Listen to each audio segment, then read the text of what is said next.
या देवी सर्वभूतेषु शक्तिरूपेण संस्थिता नमस्तस्यै नमस्तस्यै नमस्तस्यै नमो नमः। पुनः अद्य भवतां समक्षे समुपस्थितोऽस्मि।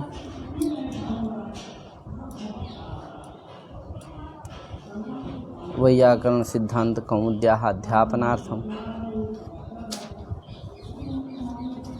तत्र किंचित विरामः भवति, मध्ये किंचित कार्यं वर्तते, कार्यविशेषं वर्तते, तस्मादेव मध्ये विघ्नः आगच्छति, विलम्बः भवति, तत् शीघ्रमेव पूर्णं भविष्यति। अतः ततः निरन्तरं भविष्यति।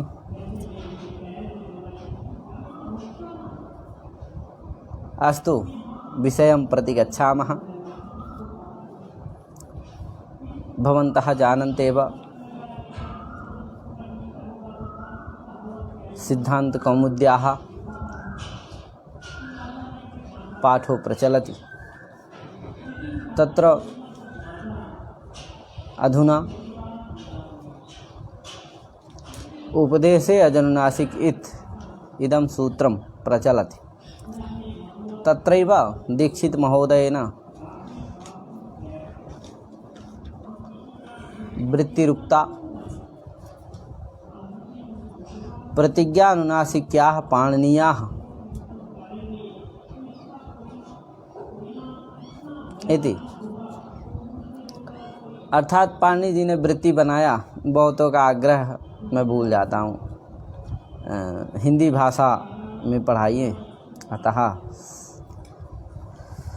सरलता स्यात् तदर्थं हिंदी भाषया एव पाठयिष्यामि। तत्र किं भवति, प्रतिज्ञानुनासिक्याः पाणिनीयाः ये वृत्ति लिखा भट्टोजी दीक्षिता जी ने। इसमें प्रतिज्ञानुनासिक्याः पाणिनीयाः, मैं बताया था प्रतिज्ञानुनासिक्याः ये क्या है, समस्त है, और प्रतिज्ञानुनासिक्याः पाणिनीयाः ये पृथक है। इसमें समास भी कैसे होता है ये भी बताया। प्रतिज्ञा शब्द की निष्पत्ति कैसे होती है ये भी बताया कि प्रतिपूर्वक ज्ञा धातु है, आतश्चोपसर्गे इति सूत्रेण अत्र कर्मणि अंग प्रत्यय भवति, तेन प्रतिज्ञा शब्दस्य निष्पत्ति ही भवति। इस तरह से प्रतिज्ञा शब्द की निष्पत्ति मैंने बताया।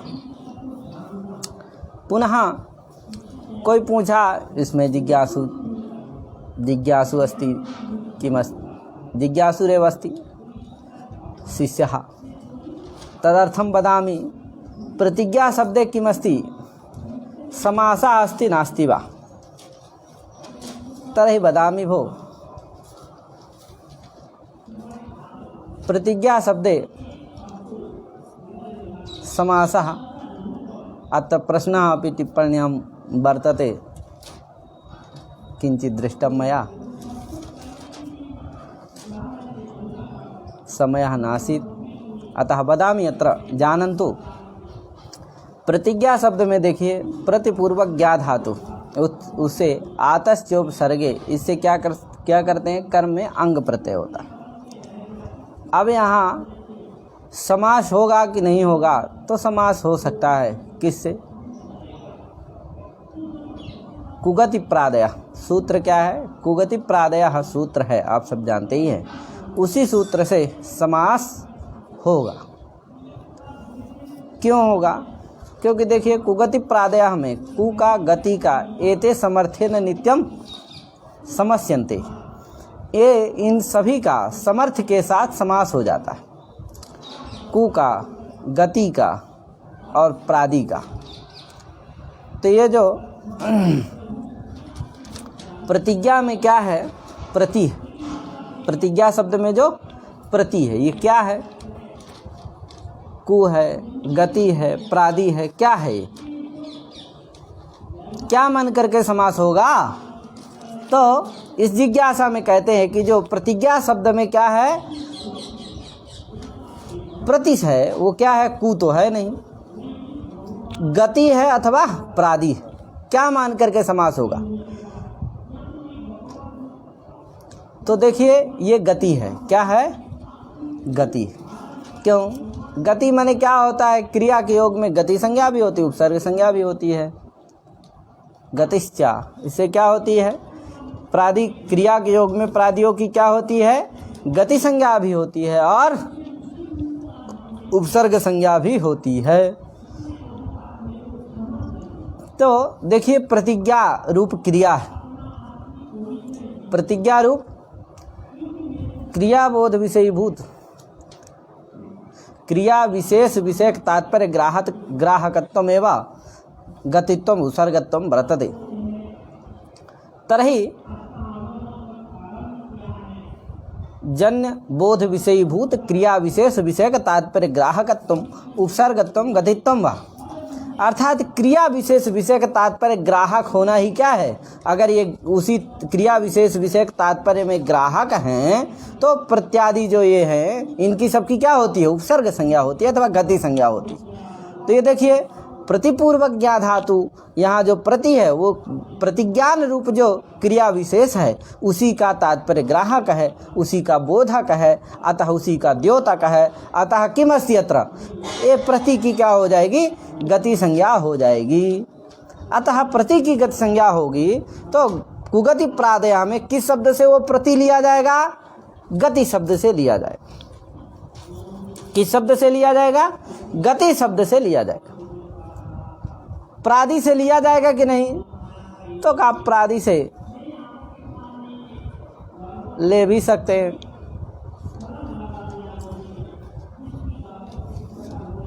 नहीं भी ले सकते। इसका मतलब अर्थात प्रादि शब्द लिखा है सिद्धांत कौमुदी के वृत्ति में ही लिखा है, प्रादिग्रहणम अगत्यर्थम, प्रादिग्रहणम अगत्यर्थम।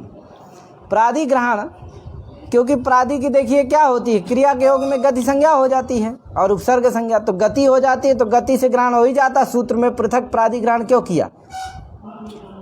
तद व्यर्थम प्रतिभाति, वो व्यर्थ प्रतीत होता है। इसीलिए दीक्षित महोदय ने सीधे लिखा वहाँ वृत्ति में, उसको उनको लिखना पड़ा कि प्रादिग्रहणम अगत्यर्थम। प्रादिग्रहण किस लिए है? अगत्यर्थ। शोभनः पुरुषः सुपुरुषः इत्यादि में जो सु है वो प्रादि है, लेकिन क्या नहीं है? वो गति नहीं है, इसलिए गति से उसका ग्रहण नहीं होता। इसलिए क्या रखा है? सूत्र में प्रादि ग्रहण किया। अब वो प्रादि से कहाँ कहाँ समास होती है उसके लिए वार्तिक हैं वो सब, वो प्रादि के ही प्रपंचभूत वार्तिक। तो ज़्यादा हम न कह करके उसमें इतना ही बताना चाहेंगे कि कुगति प्रादय हमें गति मान करके क्या हो जाएगा? समास हो जाएगा। और गतिकार को पदानाम कृतभिषा सम नित्य समास होगा और शुभ उत्पत्ति प्रागेव समासा भविष्यति, तस्मात् प्रतिज्ञा शब्दः भविष्यति समस्तः अपि स्वीकर्तुं शक्यते। अस्तु, प्रतिज्ञानुनासिक्याः पाणिनीयाः लणसूत्रस्थावरणेन सहोच्चार्यमाणो रेफो रलयोः संज्ञा। र प्रत्याहार के विषय में बारे में भी हमने बता दिया है कि र प्रत्याहार कैसे बनता है, र प्रत्याहार का प्रयोजन क्या है, कौन मानता है कौन नहीं मानता है। पुनः वदामि, इसके बाद प्रत्याहार, अब कहे थे कि रा प्रत्याहार में टा का ग्रहण होना चाहिए, टा का ग्रहण क्यों नहीं होता वो भी बता दिए। प्रत्याहारे सीताम न ग्रहणम, क्योंकि देखिए रा प्रत्याहार में रा और लकार उत्तरवर्ती आकार इन्हीं को लेकर के क्या बनता है? रा प्रत्याहार बनता है। रे हायवरट के रा से ला के आ तक। अब बीच में क्या आ जा रहा है? जैसे ला आता है उसी तरह टकार भी आता है। क्या कहना चाहिए? रटला नाम संज्ञा कहना चाहिए, रलयो संज्ञा नहीं कहना चाहिए। लेकिन क्या कहा है? रटला नाम रलयो संज्ञा कहा। क्यों कहा? तो इसीलिए लिखा, उसका आगे उत्तर दे रहे हो कि प्रत्याहार सीताम न ग्रहणम, प्रत्याहार में इस संज्ञक वर्णों का ग्रहण नहीं होता। तो टा क्या है? इत संज्ञक है कि नहीं है? टा क्या है? इत संज्ञक। देखिए भाष्यकार ने 3 हेतु दिया। प्रत्याहार में जो इस संज्ञक वर्ण है, अनुबंध है, उनका क्या नहीं होता है? ग्रहण नहीं होता है। किसी भी प्रत्याहार में क्या नहीं होता? जो अनुबंध है, जो इस संज्ञक वर्ण है, उनका ग्रहण नहीं होता। इसके भाष्यकार ने 3 हेतु दिया। प्रत्याहारेषु अनुबंधानां कथमधिग्रहणेषु ग्रहणन्ना। यद्यपि यहाँ आज प्रत्याहार का उपादान करके ही कहा है, लेकिन 3 हेतु दिया उन्होंने। आचारात, अप्रधानत्वात्, लोपश्च बलवत्तरः, अर्थात लोपश्च में चकार है तो अर्थ का तस्मात् लोपात, है कि नहीं। तो 3 हेतु हैं, आचारात, अप्रधानत्वात्, लोपात, ये 3 हेतु हैं। इन्हीं तीनों के कारण क्या नहीं होता है, प्रत्याहार में इत्संज्ञक वर्ण का ग्रहण नहीं होता। आचारात, अप्रधानत्वात्, लोपात। क्यों? क्योंकि ये क्या है भैया, कोई पूछा कि ये क्या है आचारात, आपने बोल दिया आचारात, अप्रधानत्वात्, लोपात, क्या मतलब है इसका?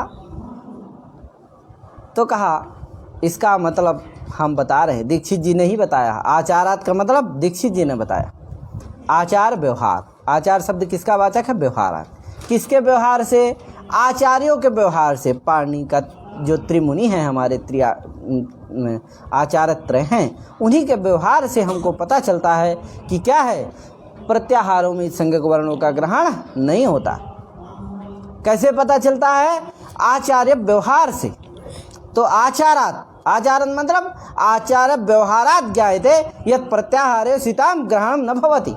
प्रत्याहार में इत्संज्ञक वर्णों का ग्रहण नहीं होता है, ये आचार्य व्यवहार से पता चलता है। कहा कैसे भैया पता चलता है?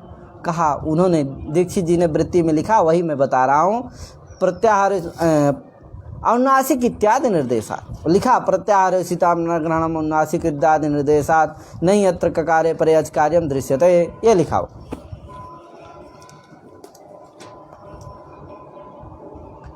इसका मतलब प्रत्याहार में इत्संज्ञक वर्णों का ग्रहण अनुनासिक दिया उन्होंने। उदाहरण क्या दिया है? अनुनासिक।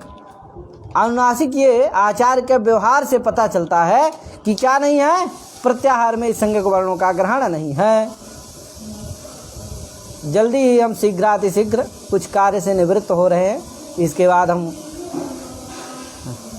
संस्कृत गंगा नाम ग्रुप है हमारा, उसी लघु सिद्धांत कौमुदी प्रारंभ से पढ़ाने वाले हैं और नियमित पाठ चलेगा, कोशिश रहेगी पूरी, और इसमें भी चल ही रहा है, चलेगा। थोड़ा कुछ कार्य विशेष के कारण थोड़ा गैप हो जाता है, आप लोग माफ़ करिएगा। तो इस तरह से प्रत्याहारे सीताम ग्रहणम कैसे पता चलता है? अनुनासिक इत्यादि निर्देश। तो अनुनासिक इत्यादि निर्देशात आचारात व्यवहारात, कुछ भी कहिए तो व्यवहारात, है कि नहीं। जैसे देखिए, यदि प्रत्याहार में इत्संज्ञक वर्ण का ग्रहण होता तो अनुनासिक में का क्या हो जाता? अच हो जाता कि नहीं हो जाता? अनुनासिक में जो का है, मतलब प्रत्याहार में यदि अच में देखिए, अच में आ ई उ रि का आता है कि नहीं आता? अतः ककार का क्या हो जाएगा? प्रत्याहार में ग्रहण, यदि वो अनुबंध है, इत्संज्ञक है, अतः उसका भी यदि प्रत्याहार में ग्रहण हो जाए, अच प्रत्याहार में उसका ग्रहण हो जाएगा, तो जिससे क्या हो जाएगा? वो अच हो जाएगा। आदिनन्तेन इत्यनेन सह इति सूत्रेण किम भविष्यति? सा अच भविष्यति। वो भी क्या हो जाएगा? अच हो जाएगा। ककार भी क्या होगा? अच होगा, जिसके कारण अनुनासिक ये सूत्र है। पाणिनि जी ने सूत्र बनाया अनुनासिक, अतः उस ककार के परे रहते क्या होता? ककार अच हो जाता। उसके पूर्व अनुनासिक में सकार उत्तरवर्ती ई है, उसको क्या हो जाएगा? इयण हो जाएगा। जैसे सुधी धन उपास्या, सुधी का इकार है, उपास्या का उकार है, क्या हो जाता? उपास्या का उकार अच पड़े रहता है, जिससे सुधी के इकार को यण हो जाता है, शुद्धि उपास्य इत्यादि प्रयोग बनता है। उसी तरह से अनुनासिक इत्यत्रापि किम भविष्यति? अनुनासिक यहाँ पर भी क्या हो जाएगा? ककार अच हो जाएगा, उसके परे रहते ई को यण करना चाहिए था, पाणिनि जी को यण करना चाहिए था, यण करके ही उसका प्रयोग करना चाहिए था, लेकिन पाणिनि जी ने प्रयोग नहीं किया, अतः ज्ञायते। इससे पता चलता है यही व्यवहार है। पाणिनि जी के व्यवहार से पता चला कि प्रत्याहार में इत्संज्ञक वर्णों का ग्रहण नहीं होता, प्रत्याहार में इत्संज्ञक वर्ण का ग्रहण नहीं होता। तो ये आचारात है कि नहीं? ये आचारात व्यवहारात का मतलब हो गया। फिर दूसरा है आचारात अप्रधानत्वात्। अप्रधानत्वात् का मतलब क्या है? अप्रधानत्वम नाम किम? अप्रधानत्व क्या है भैया? तो कहा श्रुत्य घटकत्वम अप्रधानत्वम। अप्रधानत्व क्या चीज़ है? तो श्रुत्य घटकत्वम अप्रधानत्वम। आप लोग कुछ लिखते नहीं, विद्वान लिखति किंतु भवन्तः न लिखन्ति इत्येव मदीया पीड़ा वर्तते। भवन्तः न लिखन्ति केवलं शृण्वन्ति। हमसे परिश्रम करवा रहे हैं, आप लोग कुछ परिश्रम नहीं कर रहे हैं। अतः सर्वैः प्रयासः करणीयः सर्वैः मिलित्वा। अस्तु तर्हि किमस्ति, प्रत्याहार में संज्ञक वर्ण का ग्रहण नहीं होता है आचारत। फिर दूसरा दिया अप्रधानत्वाद हेतु दिया। ये अप्रधानत्व का मतलब क्या है? श्रुत्य घटकत्वम अप्रधानत्वम। श्रुति का अघटक होना ही क्या है? अप्रधान है। जो श्रुति का अघटक है वो अप्रधान है। अप्रधान है इसलिए प्रत्याहार में संज्ञक वर्णों का ग्रहण नहीं होता। जो इस संज्ञक वर्ण है वो क्या है? श्रुति के अघटक। श्रुति माने वेद, वेद के अघटक है, माने वेद में वो पठित नहीं है क्योंकि वो महेश्वर के द्वारा कृत है। ऋलिक में का, अयुण में रा इत्यादि जो इत्संज्ञक वर्ण है वो सभी क्या है? वेद में पठित नहीं है, वेद में उनका उच्चारण नहीं है। अतः वो क्या है? श्रुति के वेद के घटक हैं नहीं है। अतः वो क्या है? श्रुति अघटक हो गए। अतः श्रुति अघटक होने के कारण वो क्या हो गए? अप्रधान हो गए। अब बाकी सब क्या रहे? आ ई उ ये क्या रहे? प्रधान है क्योंकि श्रुति घटक है। और प्रधानत्वम नाम श्रुति घटकत्वम, अप्रधानत्वम नाम श्रुति अघटकत्वम, है कि नहीं? प्रधानत्व माने क्या है? श्रुति घटक होना ही क्या है? प्रधान है। और श्रुति अघटक होना ही क्या है? अप्रधान। तो प्रधान का लक्षण आ ई उ में गया, हड़ा में गया नहीं गया। हड़ा में किसका लक्षण चला गया? अप्रधान का। अतः हड़ाकार क्या हो गया? अप्रधान हो गया। अतः हड़कारः अप्रधानीभूतः वर्तते, अतएव तस्य प्रत्याहारे ग्रहणं न भविष्यति। एवमेव प्रत्याहारे संज्ञक वर्णानां ग्रहणं न भवति अप्रधानत्वात्। तो अप्रधानत्व होने के कारण प्रत्याहार में संज्ञक वर्णों का ग्रहण नहीं होता। दूसरा दिया लोपात। लोपात का मतलब बहुत बड़ा है। तस् लोपायति शास्त्रीय तस् लोपायति लोप शास्त्रीय उद्देश्यतावच्छेद का क्रांतत्वात् मन संज्ञकत्वात् तो इत्यादि है। तो इस तरह से हम आचारात वाले में दीक्षित जी ने आचारात को लेकर के ही दीक्षित जी ने बताया प्रत्याहारे सीताम न ग्रहणम अनुनासिक इत्यादि निर्देशात। इस पर विचार करेंगे हम। तो देखिए, यदि प्रत्याहार में संज्ञक वर्णों का ग्रहण हो तो अच प्रत्याहार में अयुण का ड़ा भी आ जाएगा, ऋ का भी आ जाएगा, एवं का ग भी आ जाएगा, न। इस तरह से सभी जो अंतिम वर्ण है वो भी सब आ जाएंगे। तो इसका मतलब अच प्रत्याहार में का भी आ गया, जिसके कारण का अच हो गया। तो जैसे सुधी धन उपास्या में सुधी के इकार को यण हो जाता है क्योंकि वो अच है, वो इक है, और उसके आगे क्या पड़े है? उपास्या को अच पड़े है। अतः क्या होता है? सुधी इत्यत्र इकारस्य यण भवति अच परतः, तस्मात् तथैवात्रापि मुखनासिकावचनोन्नासिका इति भगवता पाणिनिना सूत्रं कृतं वर्तते। तत्रापि सूत्रेऽस्मिन् किं भविष्यति? ककारः अचपरे भविष्यति। अतः तत्र अनुनासिक इत्यत्र इकारस्य यण भविष्यति। तेन यण कृत्वैव सूत्रस्य प्रयोगः करणीयः, किन्तु भगवता पाणिनिना तथा न कृतं वर्तते। अतः ज्ञायते प्रत्याहारे सीतां ग्रहणं न भवति, है कि नहीं?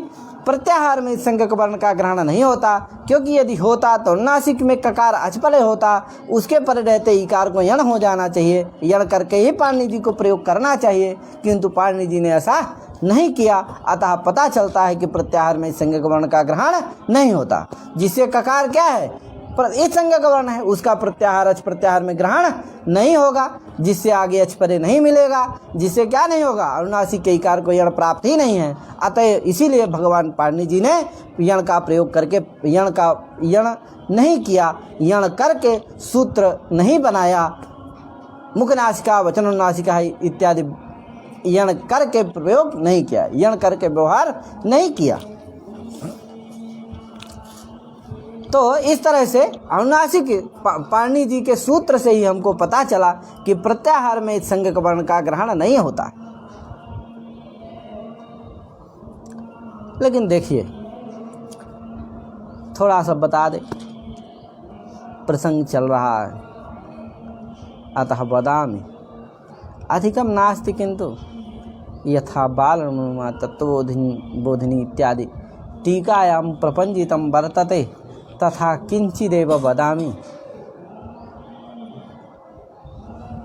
तो इस तरह से प्रत्याहारे सीताम न ग्रहण का भैया बताइए। अनुनासिक शब्द बना लीजिए पहले। अनुनासिक शब्द बनता कैसे?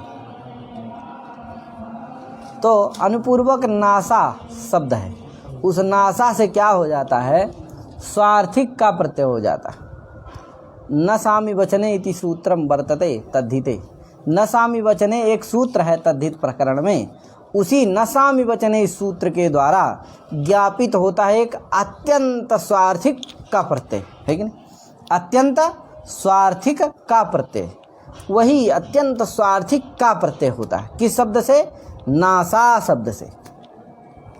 घोड़ा नासाच नासिका, ये अमर है, इसी अमर में नासा शब्द आया। अतः तस्मादेव नासा शब्दात किम भवति? न सामी वचने एक सूत्र है तद्धित में, अतः उसी सूत्र से ज्ञापित होता है एक अत्यंत स्वार्थिक का प्रत्यय। उसी वही क्या होता है यहाँ? अत्यंत स्वार्थिक का प्रत्यय हो जाता है, जिससे नासा का हो जाता है और फिर टाप हो करके नास आगे इत हो करके क्या बनता है? प्रत्यस्थात कात पूर्व सीधा प्रसुभः, इस सूत्र से इत हो जाता है, जिससे नासिका शब्द बनता है। तो नासा में जो अकार है उसको क्या हुआ? इत हुआ। किस सूत्र से? प्रत्यस्थात कात पूर्व सीधा प्रसुभः। क्यों? प्रत्यस्थ में ककार कौन हो गया आपका? जो का है नासिका में, जो का है वो क्या है? प्रत्यस्थ ककार है। उससे पूर्व जो अकार है उसको क्या हो जाता है? इत हो जाता है, जिससे नासिका शब्द बनता है। तो नासिका शब्द बना, हम जान गए। अब देखिए, कोई कहा भैया ये बताइए, अनुनासिक शब्द है, अनुनासिक में का क्या है? का प्रत्यय हुआ, बताए अभी, तद्धित प्रत्यय है। किससे हुआ का प्रत्यय? तो नसामि वचने सूत्र ज्ञापित अत्यंत स्वार्थिक का प्रत्यय हुआ, है कि नहीं? नसामि वचने इति सूत्र ज्ञापित अत्यंत स्वार्थिक का प्रत्यय, है कि नहीं? अब देखिए, का प्रत्यय जो है वो क्या है? वो का प्रत्यावधिक है। क्या है? का प्रत्यावधिक। तो एक सूत्र है, स्वादिष्ट सर्वनाम स्थाने। सूत्र क्या है? स्वादिष्ट सर्वनाम स्थाने सूत्र है। उसी सूत्र से क्या होता है? कप प्रत्यय, स्वादि का प्रत्यावधिक प्रत्यय हो गया। अनुनासिक में का, उसके परे रहते पूर्व की क्या हो जाएगी? पद संज्ञा हो जाएगी। अब देखिए, अनुनासिक में अनुनासी इसकी क्या हो गई? पद संज्ञा हो गई। तो एक सूत्र है, इको सवर्णे साकल्य सरहस्या। इस सूत्र से क्या हो जाता है?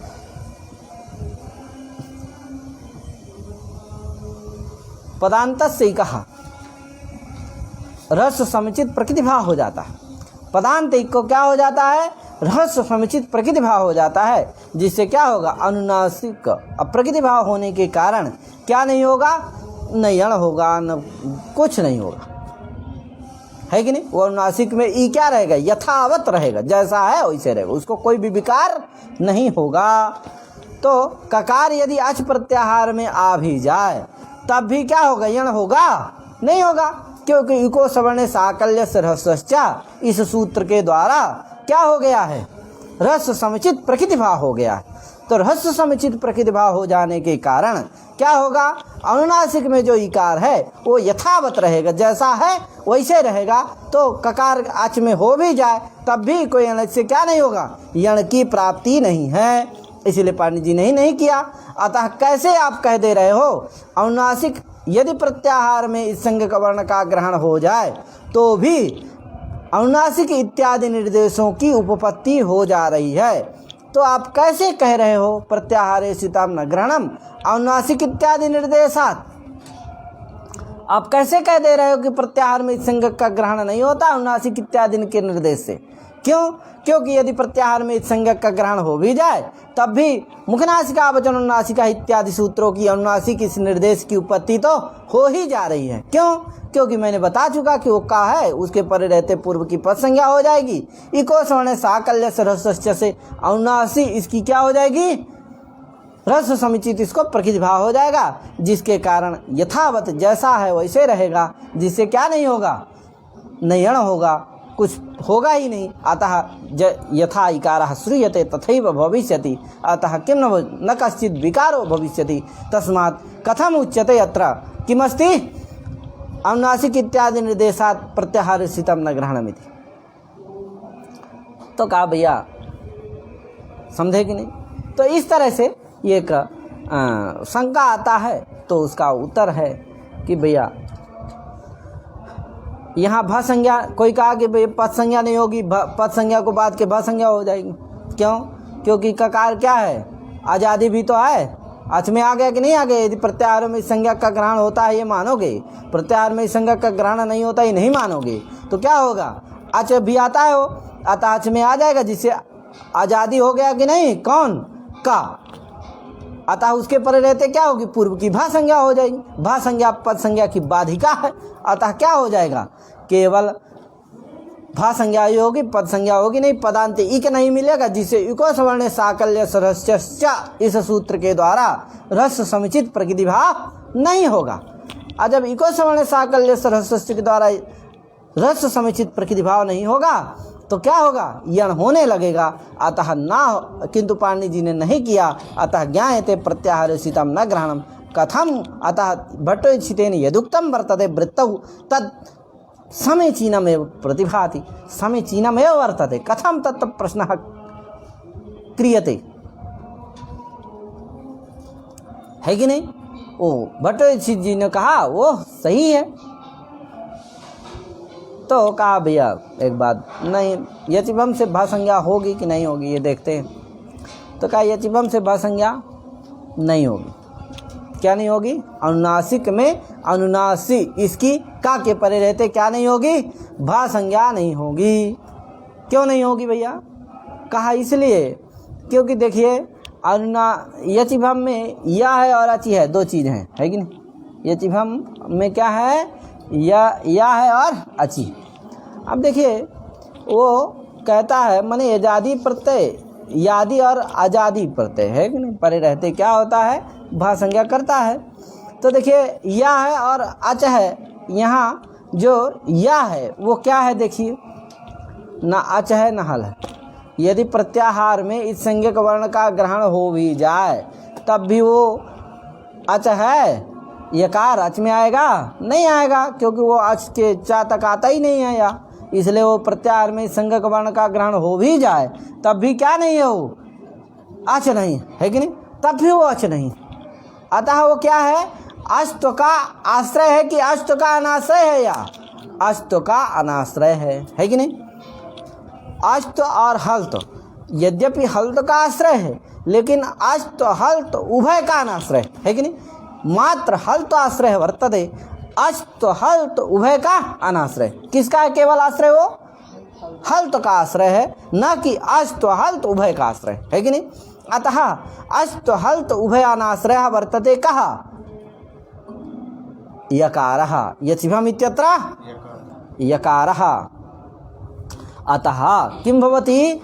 यकारः अस्त हल्त उभय अनाश्रय वर्तते तत्साहचर्यात् अच अपि कीदृशः गृह्यते?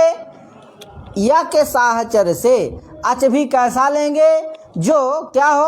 अस्त हल्त उभय का अनाश्रय हो, केवल क्या हो? अस्त का आश्रय हो। जैसे यकार कैसे हम लेते हैं? अस्त हल्त उभय का अनाश्रय, मात्र हल्त आश्रय है यकारः गृह्यते, तद्वदेव अच अपि कीदृशः गृह्यते? अस्त हल्त उभय अनाश्रयः अस्त मात्र आश्रयः अच गृह्यते। तादृशश्च अत्र ककारः भविष्यति वा? तादृशश्च अच ककारो भविष्यति? न भविष्यति। ककारस्तु किमस्ति? अस्त हल्त उभयाश्रयः वर्तते। यतो ही ककार क्या आ जाता है, अच में भी आ जाएगा। यदि प्रत्याहार में इस संज्ञक वर्ण का ग्रहण करते हैं तो क्या होगा, ककार अच में भी आ जाएगा और हल में भी आ जाएगा, जिससे अच का भी आश्रय है का और हल का भी आश्रय है, क्योंकि ककार क्या होगा, अच में भी आएगा और हल में भी आएगा। ककार अच भी होगा, हल भी होगा। तस्मात् ककारः अच हल उभय आश्रय वर्तते, न तो मात्र अच आश्रय। इसलिए ककार का अच यचिभम में अचपद से ग्रहण होगा नहीं होगा, जिससे ककार के परे रहते ककार क्या नहीं होगा, ना आजादी होगा ना यादी तो है ही नहीं। अतः ककार के परे रहते पूर्व की क्या नहीं होगी, भा संज्ञा नहीं होगी। पूर्व की भा संज्ञा नहीं होगी तो क्या नहीं होगा, पद संज्ञा हो जाएगी। पद संज्ञा हो जाएगी, पद संज्ञा हो जाएगी तो क्या होगा, इको सवर्ण साकल्य ह्रस्व चित्तेन ह्रस्व समुचित प्रकृतिभाव भविष्यति।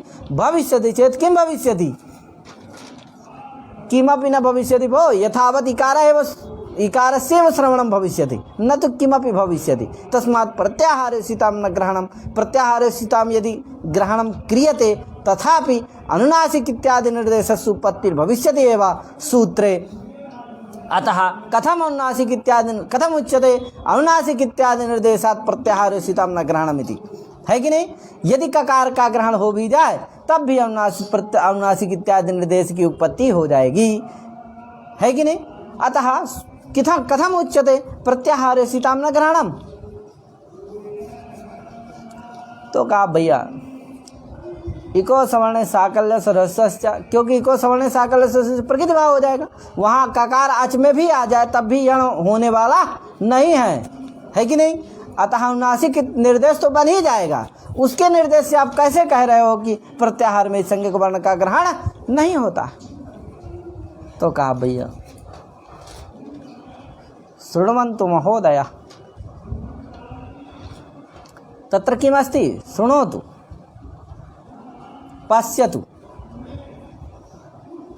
यदि इको सवर्ण साकल्य ह्रस्व से सही बोल रहे हो आप, प्रकृति भाव हो जाएगा, लेकिन उसको देखो कि वो करता क्या है, वैकल्पिक है, वो विकल्प से करता है। इको सवर्ण ह्रस्व से क्या करता है, विकल्पेन ह्रस्व समुचितम प्रकृति भावं करोति, विकल्प से ह्रस्व समुचित प्रकृति भाव करता है, नित्य नहीं करता है। जिस पक्ष में नहीं करेगा उस पक्ष में यण होने लगेगा। अतः यण करके प्रयोग करना चाहिए। तो कोई कहा भैया आप जिस पक्ष में यण हो नहीं होता है, प्रकृति भाव हो जाता, उसी पक्ष वाले का प्रयोग कर दिया पाणिनि जी ने, होगा वो भी अनुनासिक माने यण घटित भी होता होगा, प्रयोग करो आप। लेकिन पाणिनि जी ने कौन वाला कर दिया, जो जिस पक्ष में प्रकृति भाव हो जाता है उस पक्ष वाला कर दिया। अतः ये ज्ञापक नहीं होगा इसमें कि प्रत्याहार में संज्ञक वर्ण का ग्रहण नहीं होता। तो कहा नहीं, ऋषि जो है धर्म पक्षपाती, ऋषि क्या है, धर्म पक्षपाती। धर्मश्च कदा भवत्, तो धर्म के पक्षपाती हैं। अतः शास्त्र का अभाव करके धर्म नहीं होता, शास्त्र का भाव करके ही धर्म होता है। तस्मात् किमस्ति इको यणचिति, शास्त्र का अभाव करके यदि यण होता हो, यदि यण वहाँ संभव होता तो भगवान पाणिनि कभी भी इको यणचित शास्त्र का अभाव करके माने इको यणचित शास्त्र का अभाव करके यणाभाव करके अनुनासिक इस प्रयोग अनुनासिक ये सूत्र का अनुनासिक इस सूत्र को नहीं बनाते, है कि नहीं।